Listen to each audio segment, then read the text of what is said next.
Yeah, What's going on, big bro? yeah. It's good, big bro. Good day. My man. So what's up with you? You hear me clear? You hear me clear? Yeah. Can you hear me? Yeah. Yeah. Perfect timing. Good It's month. dope, man. Oh, crap. You ready? Yeah, big bro. Or you want to wait? Yeah. You want to wait for a few folks? Well, let's just go in. Hold on. All right. Yeah. Get yourself settled. All right. Are you good? There you go. My God. All right, big bro. Let's go with you, man. What we doing? This is what we're doing, man. This hip hop's biggest fan, man. I'm talking to Charlie the Cavalier. I would try That's right. in Spanish, probably fuck it up. No, man. I understand you clearly. I understand you clearly. Okay. So I'm gonna start here first with you. Are you the Ecuadorian or you're of Ecuadorian descent? Copy. I was born in Manhattan. Okay. My parents are Ecuadorian. Okay. Yeah, I grew up there too. I was raised by my grandmother. I studied half of my life there. Understood. Understood. Okay. I wasn't sure which one it was. Either way, it don't matter. You know what I mean? That's Getting to know each other. the Hey pedigree. man, okay, what can I call you? Big bro? Call me whatever the fuck you want, man. That's big bro. We can do that. We can do that. Now, Mm-mm. at what age, man, did you fall in love with hip hop? Man, this is in the family, big bro. Okay. Listen, let me explain to you like this. Um, early or late 80s, someone called DJ Lucho Okay. came here to the States and went back to Ecuador with some vinyls. Oh. Once he got there, he showed the music. Everybody was on it. One of the first people to catch up, learn the dances, start rapping, and catching up to the English, was my father. He's who put me on to all this music since I was little, you know? And then as I grew older, he started explaining me different things. He just let me mature because it's crazy. Hip hop is so important, bro. A lot of crazy things happen. If hip hop exists in somewhere, crazy things happen because hip hop is like, man, it's like it it heals. Anywhere it is, it heals. I'm with that. I'm with that.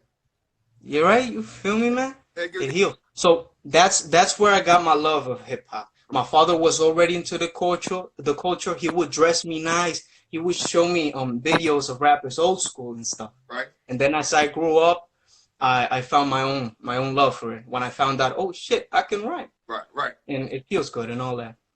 Okay. Yeah. Um, was that any? I understand you could probably since you could first remember, it was already something that was everyday life. But was there any particular song that even if you hear it till this day, you'll hear it and be like, you can remember from them early days that really just was like that you can remember was like, holy shit, this is amazing. Yeah. Benny Siegel. Feel it in the air.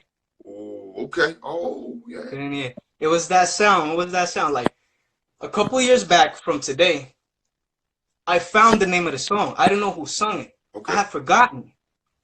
Well, I'm on YouTube and I find some videos I'm watching and I hear the song. I see it's Beanie Siegel and I'm like, oh crap, it's called Feel It in the Air and all that. You know that feeling you get when you haven't heard a song mad long ago? Yeah. Yeah. That little feeling, Yeah. it grew. Okay. The little feeling grew. Wow. So when did you start? I don't know if you writing or you just started freestyle. I don't know how you started with your Yeah, rhyme, with your spoken word, whichever way you like to put it. Because to me, sometimes you do both. You know what I'm saying? I do. Um, You're right. I'm gonna just jump out here and say you probably was like 8. I don't know. But can you please tell me how old you were when you first started? Bro, that's exactly the number. At 8 years old, Mhm. I started doing poems Right. Right. for my mama. Hey, look, mama, what I just wrote. it sounds dramatic. I was dramatic since a little kid. I was spoiled. Okay. I like all anything to make me to have all the attention. I liked it.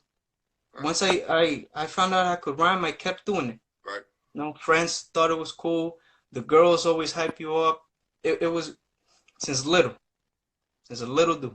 Yeah, I said 8 years old because I say for myself and a lot of people I've known and a lot of things I've heard, it always seems like it's somewhere in that age range, 8, 9, or 10, when people that really, you know, that do it, they started. To me, that's the window. Like when people started early. Yeah, yeah, yeah. They That's start. the window. That's cool. But people that I would call MCs that are Yeah. rather than rappers. Mm. Talking about. Mm. People that are actually take the lyrics seriously and that are MCs started age because they had, to me, the fascinating. Besides maybe the being able to garner attention is the fascination of putting these words together in this order and delivering a message in this. You know what I'm saying? Yeah. It's I want to say it's a talent that MCs pick up early. So I was just wondering. I figured it was that was a true guess. I just really. And you're right. Since a little one, I practiced. It wasn't like I practiced today. Nowadays is heavy. Back then it was just for fun. Yeah. I didn't know the type of power a poem has. Right. What I had, but as I kept writing, I kept maturing, and that's how everything got better. You know, practicing your talents make you a better person, bro. Right. Personality, all that. Honestly, personally, I think that. Right, right. Well, hey, I can respect that. You can tell you've been doing it for a strong number of years. I ain't gonna ask you how old you are. I'm guessing you're in your early 20s or something. In my mind, Yeah, I'm early 20s, 23. You know what I'm saying? So now let me see. Okay.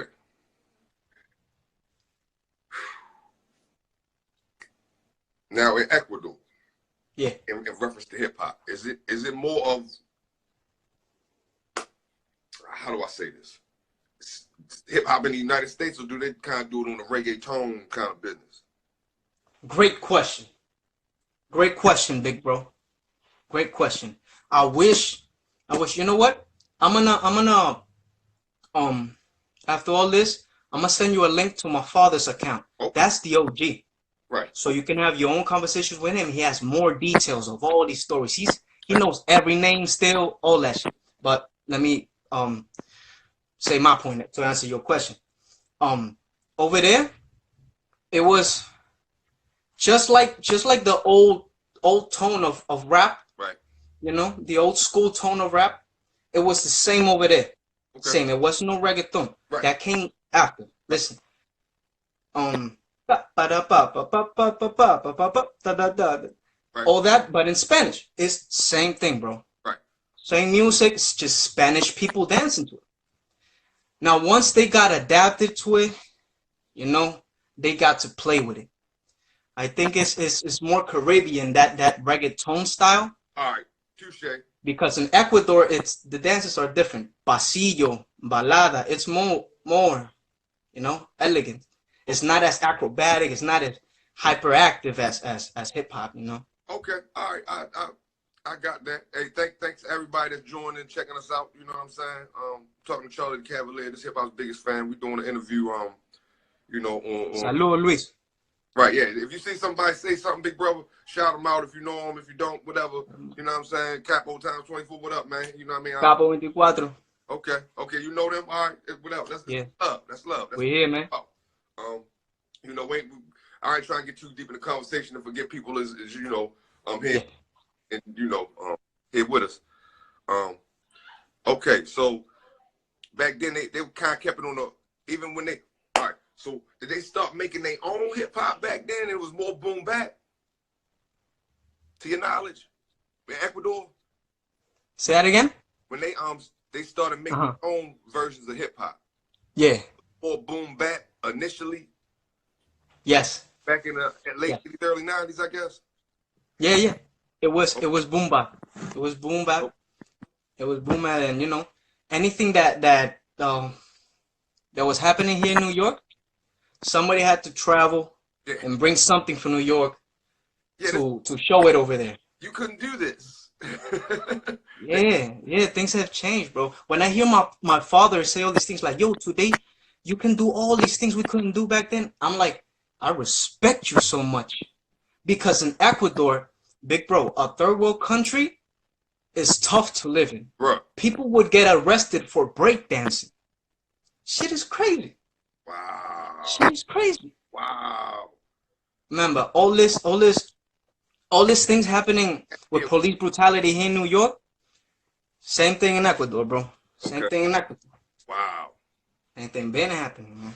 So I respect him because he survived. He maintained his balance. He's respectful still to the authorities. You know, he didn't teach me like, yo, oh, fuck the police and motherfucker. Nah, Right. he told me be a gentleman. You know, hence the Cavalier. I got that. Okay, I got to play on that. You know what I'm saying? Okay, damn. Thanks, man. Hold on. I'm still trying to piggyback off of. So I'm forgive me. I forgot what you called. Yo, Bloomin' Dad. What up, though? Kid. Was it Cash Kid? What's up? Thank you for joining. So you said in Ecuador that the music is more elegant. I don't know the name of it. Is it something similar to salsa, or you call it something else? It's different. Like it's dependent on the regions. Where I live, in the coast of Ecuador, it's called Guayaquil. Okay. Over there, it's old school ballads. You know, old school ballads. Oh, ballad. Okay. Yeah, in Spanish. They call pasillo. That's another subgenre, and many others, man. My pop's gonna tell you about that. Okay. So That's that. To your knowledge, then they found some way, because hip hop. See, this is a beautiful thing about hip hop. Hip hop will take any kind of music, any fucking thing, and turn it into something special. You know, motherfuckers will take country. What's the country motherfucker shit out now? The old time. Right, that shit fire, what? I mean, Bro, you heard that shit? Yo, just saying. never heard that shit, bro. This is fucking. I'm just saying, this is things that hip hop can do. Just like Jay-Z did with the Annie for the Hard Knock. Like, we can take the most thing that you wouldn't think is hip hop and make it hip hop. They make it hip hop. Yeah. It's crazy. I love that about hip hop. Yeah. So I'm even asking that about down in Ecuador with their original origins of music that are actually you know, of that culture, Ecuadorian culture. Yeah. They take that and put it into hip hop. Okay. Yes. Definitely. You can find instrumentals of like indigenous folklore Ecuadorian mixed with hip hop, boom bap, things like that. That exists. Okay. That is real. Okay. El Che 593, saludo, mano. Gracias por estar aquí. That's Lil Home. That's Big Bro over here. And we were saying what were we talking about? We were talking about the mixing the original Ecuadorian. Yes. The sounds. Now the sounds. First thing before mixing of the sounds, it was the morals, bro. The morale, the mannerisms. Okay. Because let me explain you something. You know, if you didn't grow up watching deformed neighbors, people with arms, you know, you hear about people getting kidnapped and kids right next to your door, right across the street and things like that. You can't be cocky to a Latino. When you see things like that in a third world country, you're not cocky. You're automatically brought up to be respectful, humble. That's why a lot of people here in New York consider Ecuadorians, South Americans, or Latinos cowards. Listen, bro, that shit gets me mad. Cause you're teaching me something. I ain't from. And thank you for your attention, big bro. Okay, I'm not. As I continue, bro, I know that mature people will not judge someone just because they have a soft-spoken tone, just because they're short, just because they look indigenous. You know, grown-ups will never disrespect them. It's more people my generation that do that stuff. You know? Okay. And I know that they're wrong because, big bro, I can rap, but I'll mess someone up. Okay. Hey. Judge my Latino people's like, bro, hip hop can get out the window Yeah. and not turn into a man. Well, yeah, that's first and Come foremost. on, I'm not a rapper if you know. Yeah, that's first and foremost. It's a time to be a rapper. It's a time to be a man. Right. You know, there's some things that's beyond the rhymes. So yeah, my point is the mannerisms. The reason it might sound different, it started sounding different, is because people were more humble here. You know, hip hop started very hardcore. You know, it was party like. Now the party like thing, that was in Ecuador. There was this place called the Latin Palace, and they would do competitions there. You know, there was hip hop for parties. You know, all that, but you would not hear a Ecuadorian rapper talk about drugs the way they would promote it here. You hear me? Okay. They are definitely more paranoid. You could get killed for talking about the government, bro. This thing is real. And it will come out in the paper like, oh, suicide. Oh, gangbanging. Nah, homie. Speaking truth. Can I ask you a question? I don't mean to cut you off. Please do. I seen you went to Ecuador, what, 2-3 years ago? Three Yeah. years? Right? Yeah, like Earthquake or something? Yeah. You We was there. Earthquake. Yeah, we went there. And I read something one of your posts where you said something to a degree of what you're saying about the government over there. And yeah. Whatever Yeah. they doing their peoples. So I expect that I understand in several countries across the world that, you know, if you speak out about whoever government official, president, prime minister, happen to you. Crazy. Something gonna happen to you. So you're saying that's real over there. Yeah, it's okay. It's real, big bro. It's real. People might try to convince you it's not, but we know that the powers that be are good manipulating and hiding. Oh yeah. Hell yeah. I'm glad I could talk this with someone who understands the language, you know, because I live a regular life. Not everybody's into hip hop culture, into history, you know, so I can't talk like this with them. It's okay. Thank you, big bro. I mean, hey man, you're welcome and thank you. I mean, it's always interesting to hear anybody's story. I know your story is deeper than I want to get into part of that as well. I'm trying to think where to go next with it. I'm gonna go here with it. Hold on. Since we were talking about when you was in Ecuador, right? Mm-hmm. Now, please run down the story. I read the post or something. I tried to even get the pieces from whoever else was there with you. So, yeah. My understanding, y'all had it was I don't know. I want to say y'all had a jam kind of outside of a barbershop or something. I'm gonna call it. Correct. I don't know I don't know if it's a party, performance, Correct. Something to that effect. Correct. Yes. Out of a barbershop. It was. I believe you were there. Whatever the DJ. Damn, I forgot. Yeah. Forgot what it was. The DJ. And I want to say. It was Zippo. It was me. It was Zippo, the DJ. It was Renzo. That's the black dude standing like a soldier there. And then Salo and Frank. That's the other two white OGs that you see there. Okay. Disregard Frank, though. The dude in the red shirt that's pointing at the camera like this, disregard that dude. That's an OG that does not have my respect. He owes me money because I wrote lyrics for him. Okay. You hear me? Okay. And then he's playing dumb and all that. I got no respect for that, man. We got to settle some things. And I'm out. I'll say it out loud because I don't care. I don't hide nothing, man. All right. I don't hide nothing. I'm not. But yeah, back to the story. We was performing outside that barbershop. Right. Each one of us laid down some verses. People were you know, it's not like a whole multitude, but nah. People stood on the corners and just, you know, paid attention, clapped. It was fun. It was awesome. Right after that, I go home, sleep. It was 6 p.m. 6:50 something, about to be 7. I was sleeping on the fourth floor of a building. The sound of rocks falling and the debris, that's what woke me up.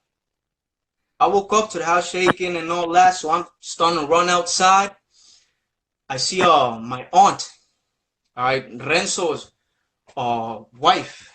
My uncle Renzo, the black dude in the picture, that's my uncle. Okay. Out of love. It's not really out of love. All right. Me, him, and my father, like that, All right. since way back. So I see her, and right when we both try to go outside, a block falls in between us.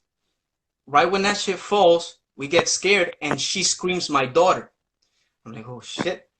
What's up? Forgot. Watching this. Forgive me. I'm going, Charlie. Yo, we go get the daughter. My aunt has her daughter on her arm, the other arm on my shoulder. She's behind me, and we're walking down the stairs.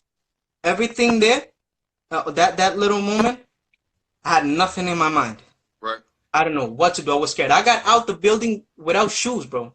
I was on my feet walking on the street. Yeah. You hear me? It was crazy. The interesting thing about that building that I was in, all right, and several other places who had religious deities, statues, Right. they were untouched, bro. Things like that will make you think, especially in a third world country. They very religious, all right, especially the old school people. Right. We got out that building. I had noticed the religious statue untouched. Everything around it broken, the glass, that shit was untouched. I'll process that later. Let's go somewhere safety. Right. So we went to the center of this town called Manta, right? And this center park had a church and a wide ass space. And like the whole town slept there that night because nothing would fall on top of you, Right. Now, throughout that night, it shook again a couple of times, but nothing worse than when it was daytime and then it shook because buildings went down. We would hear people screaming under. We would see people go and help. Yeah. It was fucked up, big bro. Excuse the language. But it was messed up. We as men, we can act like, I overcame and all that. But I like to be honest. Again, I don't hide nothing. That little event is traumatic. Yeah. Right? Yes, I handled it well. I had family with me. Right. I knew I was safe. Right? But it builds your character. Right? Right after that day, no more earthquakes happened. It was just, the cracks on the ground, buildings. It's just part of Ecuador had to be renovated. You feel me? After that, we went back to our business. We did another song and shit for the occasion. Right. Like for the occasion. Someone from the TV came to us like, "Yo, you guys want to do a song about the earthquake?" And it was like, "Yeah, of course," and all that.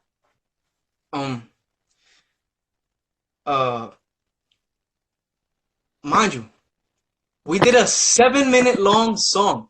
We had bars for that. We had things to tell. They was like, "Oh no, let's just make it 3 minutes because we about to put it on the radio." Right. They never put that shit on the radio.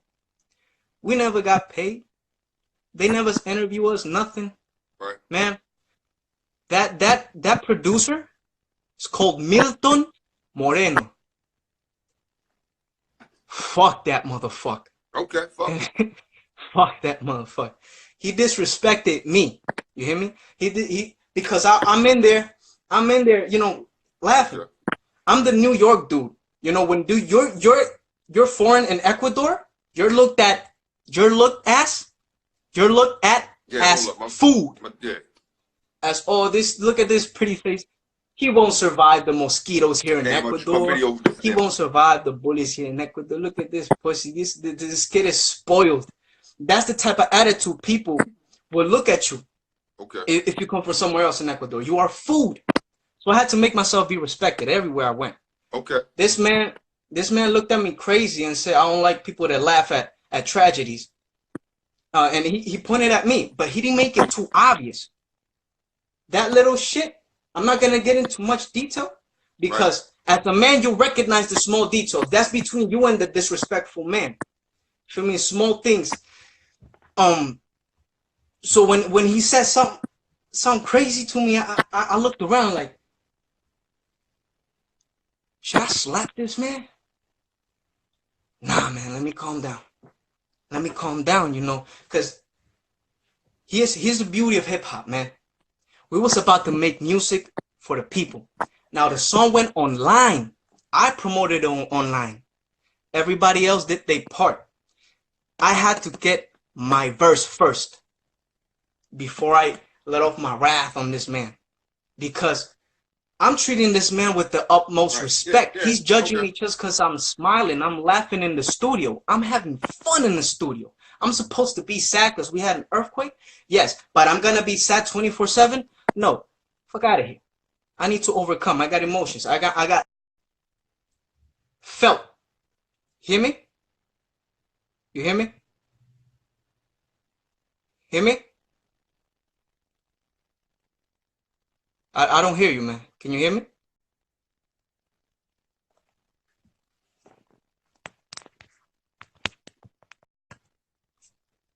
You hear me, big bro? Hey, Kuko. Oh, crap. Hey, Kuko. Darío. Che. Ecuador en el área, mijo. Un abrazo para ti también. Kuko, man.